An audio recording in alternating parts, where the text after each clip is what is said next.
अजित पवार यांच्या अपघाती निधनानंतर बीडच्या पालकमंत्री पदाची आता चर्चा सुरू झाली आहे। बीडचं पालकमंत्री पद कुणाकडे जाणार असा सवाल उपस्थित होतोय। बीडचं पालकमंत्री पद सध्या राष्ट्रवादीकडे आहे।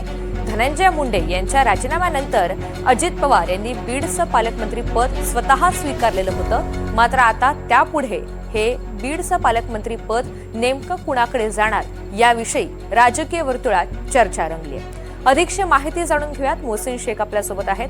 मोहसिन, आता अजित पवार यांच्या निधनानंतर बीडचा पालकमंत्री कोण होणार हा मुख्य सवाल आहे। नेमक्या काय घडामोडी आहेत?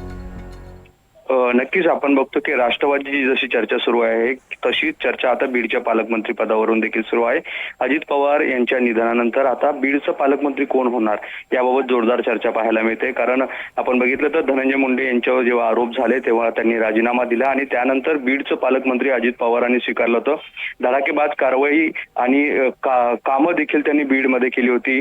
अतिवृष्टी झाली तेव्हा स्वतः अजित पवार हे गावागावात जाऊन त्यांनी सगळ्या परिस्थितीचा आढावा घेतला होता आणि बीडला मी सरळ करेल या भाषेत त्यांनी आपल्या कामाची सुरुवात केली होती। त्यामुळे एकंदरीत बीडकरांना अजित पवारांच्या आठवणी मनात आहे। मात्र आता अजित पवार यांच्या निधनानंतर बीडचं पालकमंत्री कोण होणार याबाबत चर्चा सुरू आहे।